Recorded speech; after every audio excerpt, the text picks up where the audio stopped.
So I did it again. I bought more books. I'm coming at you with a 14-15 book haul. A lot of these books I bought used or at indie bookstores. Some were gifted to me by friends, and others I just found at little free libraries. I'm filming this so I can get excited about these books and hopefully pick them up very soon. Last time I did a haul was not too long ago, and it really did get me amped for them, and I did read a ton of them. So hopefully that is the direction we're headed with these. Also, hi, if you're new here, my name is Ivana. Welcome to my channel. So the vast majority of these books fall into one of two categories. They're either literary fiction or memoirs. Some of the lit fic books, or maybe one of them, is a classic, and I would like to just jump in.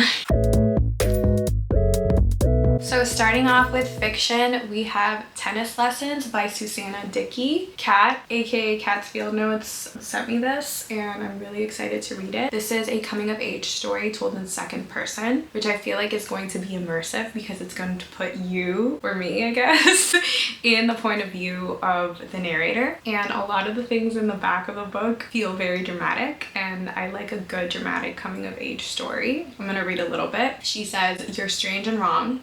You've known it from the beginning. This is a voice that rings in your ears. Because you never say the right thing. You're a disappointment to everyone. You're a far cry from beautiful, and your thoughts are ugly too. You seem bound to fail, bound to break. But you know what it is to laugh with your best friend until your stomach hurts, to feel the first tentative tingles of attraction, to take exquisite pleasure in the affront of your unruly body. You just need to find your place."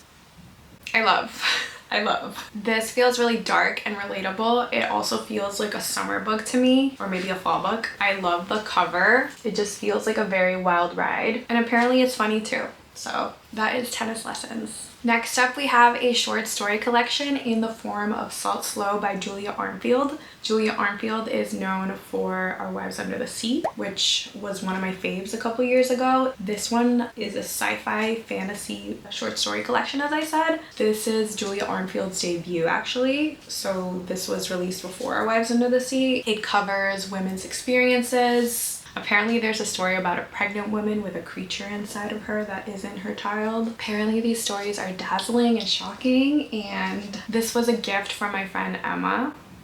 Or really, I just took it from her because she was donating it to a little free library and I wanted to read it. For some reason, every time I go to a bookstore and they have like a designated area for short story collections, I'm always intimidated, but I find that I read 3 to 5 short story collections a year, and I think they're great for reading before bed or reading on the train. And so this one really caught my eye, and I can't wait for creepy stories, especially because the last short story collection that was speculative in nature just did not do it for me, and hopefully this one will. The next book on the list I talked about in my mid-year freakout tag very briefly.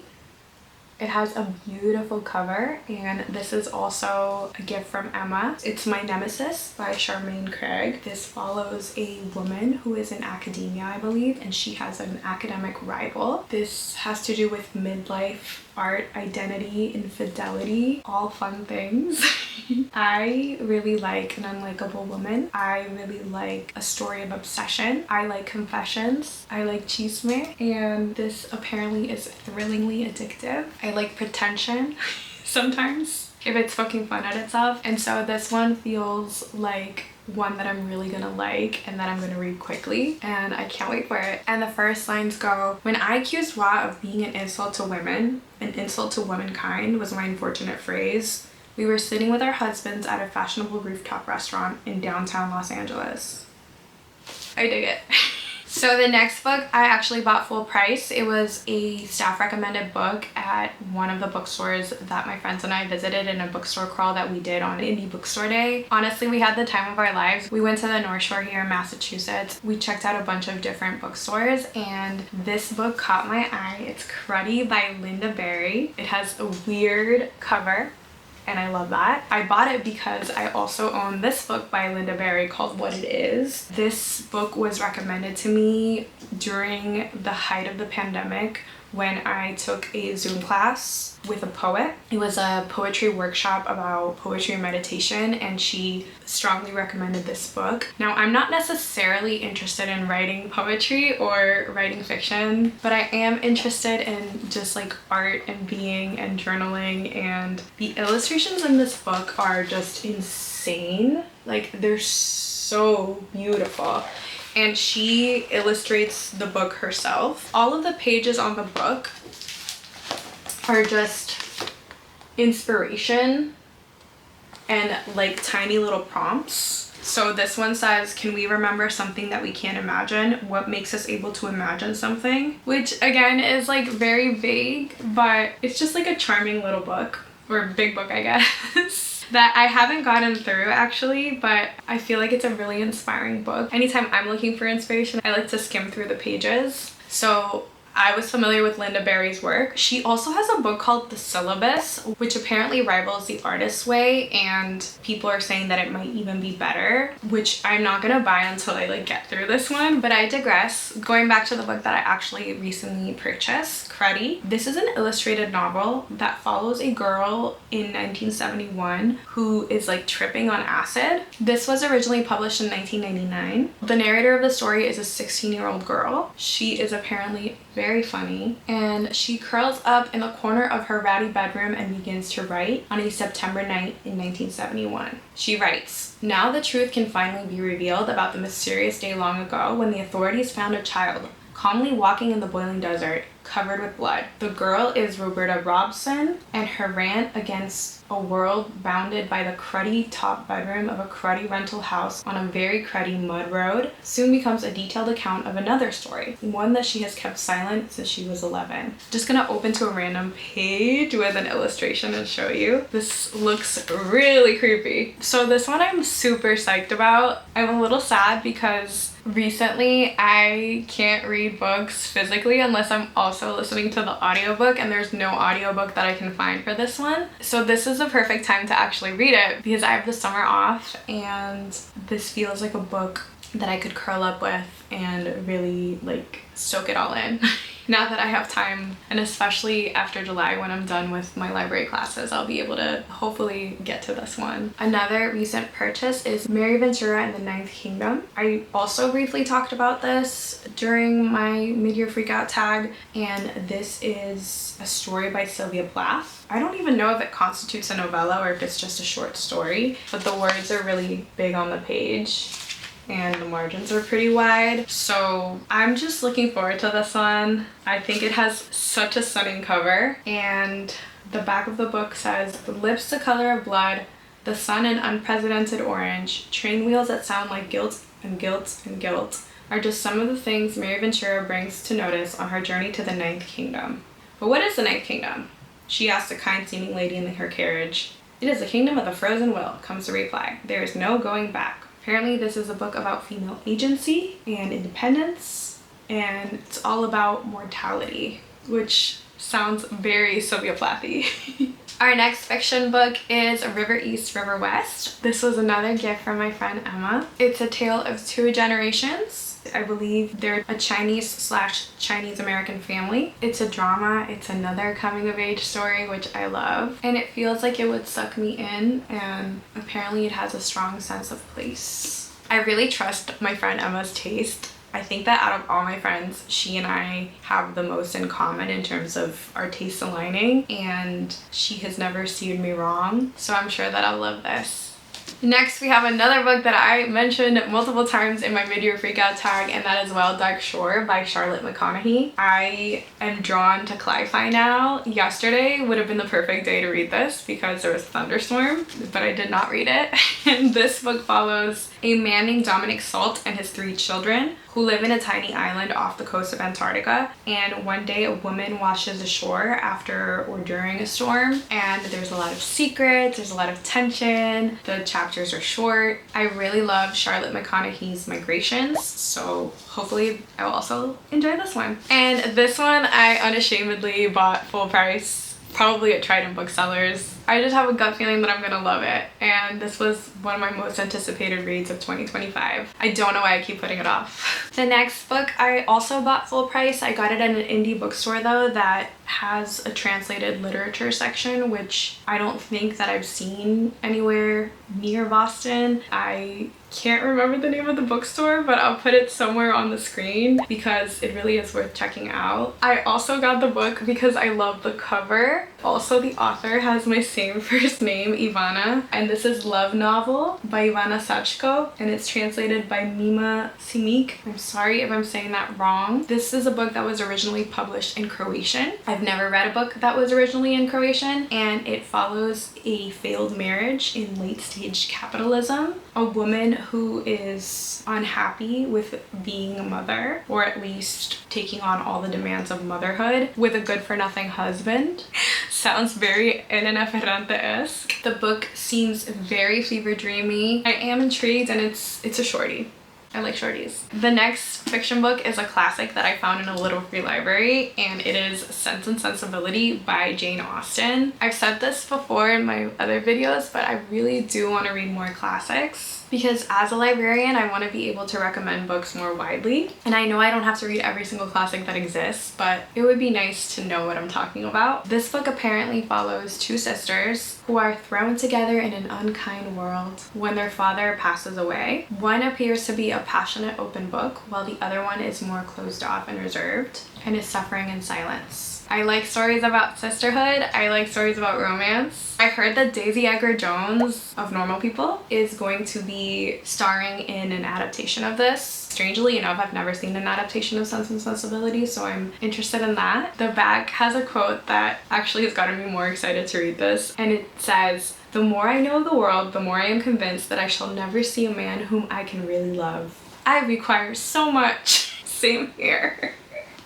To the second part. And the last fiction book, and this is technically autofiction, so it like blurs the line between fiction and nonfiction, is Motherhood by Sheila Heti. This is going to be a reread for me. I decided I wanted to buy this book, specifically the hardcover, because I like the cover more than the soft cover. This book deals with Sheila Heti's question about whether or not to become a mother. I think I read this book at the right time a couple of years ago, and I got it from the library, and I tabbed a lot of it with the intention of buying it and transferring the tabs, but that never happened. I returned the book, and so now I want to reread and underline. I think that out of all of Sheila Heti's books, this is the only one I ever want to read. She's really experimental in a way that, I don't know, I find off-putting. I tried to read Alphabetical Diaries and I was like, I don't really care for that, but this one just really had such good insights and really helped me think about my own decision to be a child-free woman. I appreciated the fact that it was in little vignettes, and I appreciate the tangents that she goes on and how silly some of these thoughts that she has, silly but also deep. Like maybe on the surface level they seem silly, but when you really think about them, they're really deep thoughts, and I appreciate all of her introspections and how she writes about how motherhood would compete with her artistic endeavors. I really wanted to revisit this one, and I think that now in the summer I have time for it, so that's what I'm gonna do. So now we're in the nonfiction, and the first book I want to share is Mean by Miriam Gurba. I found this used at the Harvard Bookstore, I believe. This is going to be another reread for me. I read this book maybe like 5 years ago, and I got it from the library back then, and it was so raw and so real and so unflinching. It's a memoir, but it's also true crime because it follows a man who SA'd Miriam Gurba, and I think he might have been a serial killer as well. Don't quote me on that though, I don't remember. I really like Miriam Gurba. I feel like she says like some out-of-pocket things. This touches upon homophobia, misogyny, racism, and honestly I don't remember quite that much. I am pulling up my Bookstagram review of this book, and in my review I said I loved her meanness as an act of defiance against machismo and the patriarchy. I wrote that it was equal parts tragic and hilarious, and that she is a queer Chicana who processes her trauma through lyrical prose. Her poetic and unabashed writing style reminds me of Carla Cornejo Villavicencio's. It's hypnotic and just so damn beautiful. So it feels weird talking about myself, like I don't remember writing this. One quote that I did highlight was, "When was the last time you were mean for fun? When was the last time you were mean in the name of politics? Have you ever been mean for Jesus? When was the last time you tried to unalive someone rather than let him into your club? When was the last time you wanted to unalive someone but chose to be a bitch instead of a murderer? Have you been called a bitch? I haven't seen this book circulate around Bookstagram or Booktube recently, other than Kat from Lit with Kat reading it, and I think that's what led me to actually buying the book. Next up, we have a book that I also talked about in my mid-year freakout tag, and that is Bibliophobia by Sarah Chihaya. Kat from Kat's Field Notes, her review is the one that got me to want to buy this book. I bought this full price at an indie bookstore, and no regrets whatsoever. I've been highlighting so much of it. I am currently on page 65, and this book is Chihaya's way of processing her unaliving herself ideation and her fixation with writing the perfect book before she leaves this earth. For her, books can be life ruiners. They can also be very life-giving, and she really reminisces and deeply touches on the weight of books in her life. I really like this review of it by Ada Calhoun, the author of Why We Can't Sleep. They say, "This is an instant classic. This heady, confiding memoir offers a refreshingly nuanced take on what books do to us. She has done something remarkable, written a book about losing yourself in books that you can lose yourself in."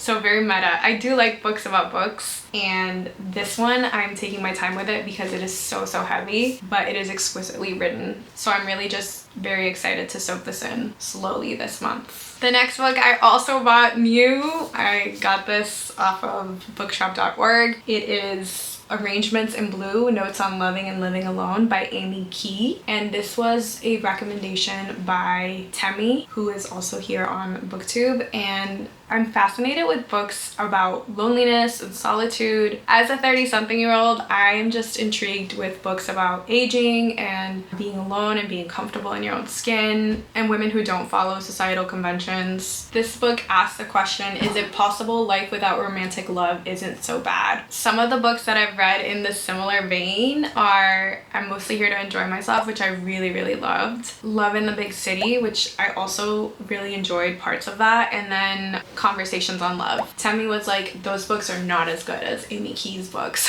so I really trust her. So I'm really excited about this. Key is in her 40s, and she uses Joni Mitchell's album Blue as an expressive anchor, from the low notes of loss and an unfulfilled desire to the deep harmony of friendship and the highs defined by self-realization. This is a tender and nakedly candid celebration of the many forms of intimacy that often go unnoticed, and it offers a profound meditation on the role of love in all our lives. I want to read this, and I also want to read May Sarton's Journal of a Solitude, and that one I'm getting from the library, but I like books that have been inspired by other forms of media. I'm also very moved by music, so I'm interested in what this book has to offer. The next nonfiction book that I recently got, I bought this used at the Brookline Booksmith, and this book follows a native author in the land we now call Canada. I don't know if it's a memoir or if it's an essay collection. It sounds like it's an essay collection looking at the back, and it deals with mental health issues. The back says that the Mohawk phrase for depression can be roughly translated to a mind spread out on the ground. In this urgent and visceral work, Alicia Elliott explores how apt a description that is for the ongoing effects of personal, intergenerational, and colonial traumas that she and so many Native people have experienced. This is blurred by the author of Heartberries, Therese Marie Maillot, and I really enjoyed her book. I thought it was really raw as well, and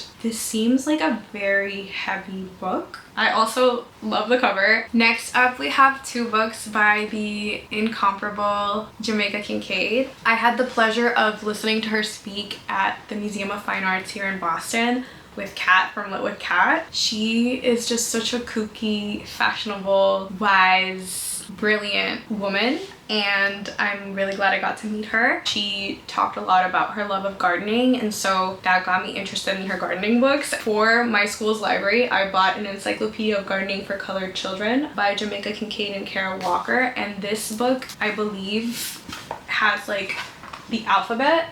Every letter in the alphabet stands for something in a garden, so any like plant.